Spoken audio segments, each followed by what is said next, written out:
So, there's been plenty going on in the Winxverse of late, and it's been extensively discussed, but on this channel, we like the comics. And luckily, Rainbow, in the absence of main show content, has fallen back on the old Winx comics from the 2000s to keep Winx present.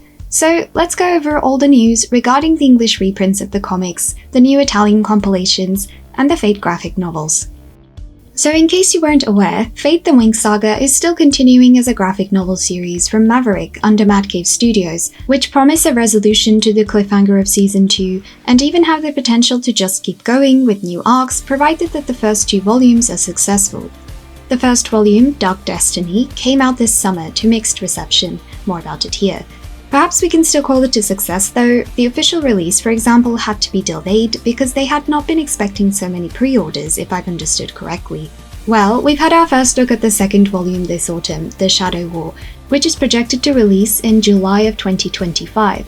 I don't know if this is wise. Fate the Winx Saga ended in 2022. I don't understand how they hope to sustain the attention of fans this long. I mean, I will be there to read and review, but I am a peculiar and obsessive creature.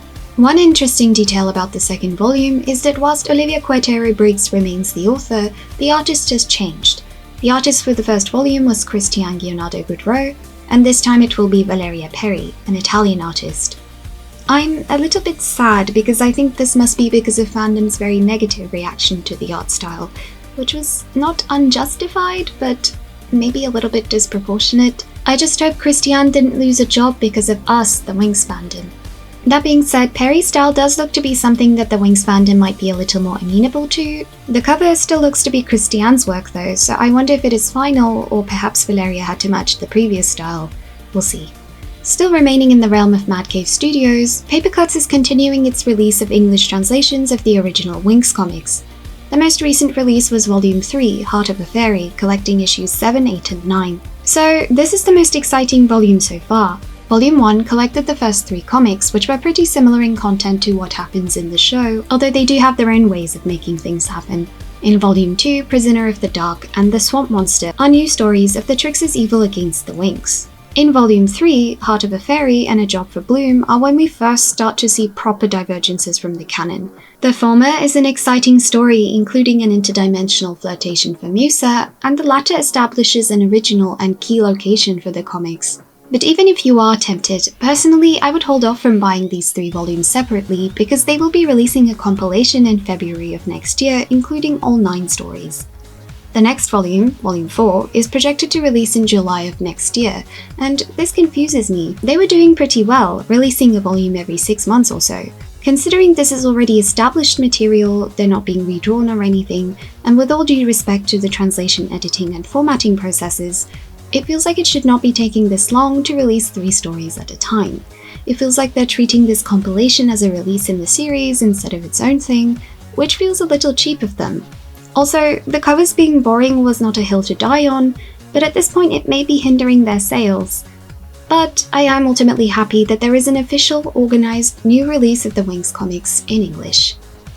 So, in the last comic news video, we talked about the 3 compilations that were released in Italian in time for Loca Games and Comics, and to my surprise they released 3 more this year. These are collecting Winx comic stories by theme rather than by timeline, and I think this is such a good idea, because releasing the comics in order will mean that it's going to take a really long time, if it would even continue that long, to reach the best of the comics run, which in my opinion is around the 40s and the 50s, but they are only in Italian. I wish they would release in different languages, but I guess there might be conflict with other foreign releases if they did. Besides Papercutz, other countries and languages do have their own releases happening right now. So the 4th volume is Final Clash or Final Battle. Now this is in conflict with Papercutz because as we've covered, the summer release of the Papercutz volumes will be of the 10th, 11th and 12th issues, and this one brings together 11, 12 and 13, which already doesn't make much sense because the Dragon Flame and Magic Battle covered the ending of Season 1, whilst Moonlight is an independent story part of the alternative canon. So I don't know why they put Moonlight in this volume, it's not really to do with the battle.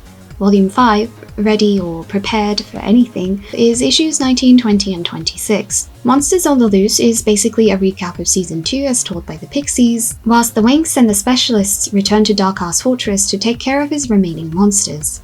This issue also sets up a later plotline between Shilly, Stella and Brandon. An evil wind is pretty key to explaining why the Trix are able to participate in comics plotlines well into Season 4. It's a major divergence in the canon, which we've covered before in the darkest moments from the Winx comics video. Finally, the seed of disagreement is the Winx and the Trix competing to reach a plant that can cause a lot of chaos. Volume 6 is Believix, and we go all the way to issue 100 with this one. Return to the Amazon is about an archaeologist ignoring the warnings of the indigenous people and unleashing a curse. The Shattered Star is about Stella's favorite actress, who seems to also be under a curse. And issue 100, The Memory Stone, is about Bloom being chosen to receive a special new power, but things go wrong as a result of the meddling of the Trix. So this year's selection, a little bit disappointingly, feels very haphazard. Last year's ones felt like the editors had genuinely been looking across the comics to collate the most successful ones around a theme, and showed an awareness on Rainbow's part of the impact and popularity of certain stories from the comics. Whereas this time, I don't really sense the same care. You can get really specific in terms of theme with the comics, so there is lost potential here. As I've said before, you could absolutely do a volume on Helia, or on Layla's love life, the war on Heraklion, or on the environment and climate change. They could absolutely be getting really specific and impactful with their selections. But at any rate, at least these exist, and you can find them on Winx Club Shop. Also on Winx Club Shop is the cover art book that collates 20 years of comic magazine covers. I've always said that Rainbow should make more use of their comic covers in merch, and I guess this is it. Of course, the most nostalgic covers for a lot of people will be the older ones, but there have been some really pretty covers in the newer art styles too over the years. And whilst they're going to keep coming back to the 2D art style for merch and comics, Season 8 and Fairy Couture will probably never be back in, so this will be like a relic that documents this period of Winx. Speaking of the magazines, the new comics continue in this new interpretation of the old art style, and have been relying a lot on nostalgia in terms of covers. There's been a range of the most popular transformations. I have mixed feelings about the new art style. Sometimes it hits, and sometimes it doesn't. Presumably, if Rainbow is to be trusted that the reboot comes out next year, we won't see this art style for much longer, so to me it's also precious to document. Maybe it's the raving librarian archivist who lives in me, or maybe she's just a hoarder, I don't know. I think that's all the comic updates we have for now.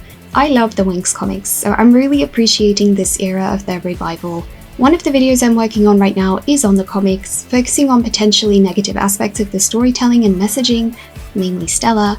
This has been on my to-do list for a while. The channel Q&A is also still happening. I've just decided to time it with my birthday, so there will be a further post asking for more questions in the next few weeks. We might also do something completely different. Finally, my big project right now is the Fate the Winx Saga Season 3 fan write. I posted a small unlisted sneak peek into the lore I've come up with, which you can find in my unlisted videos playlist. Uni is taking a lot out of me right now, so my energy is more sporadic on personal projects and I can't seem to focus on just one, but a messy schedule is not unusual for this channel. So thank you for remaining with me and for your patience. I hope you're looking forward to all of that, and I will see you soon. Bye!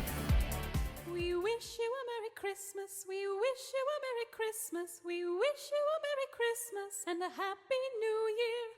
We wish you a Merry Christmas, we wish you a Merry Christmas, we wish you a Merry Christmas and a Happy New Year.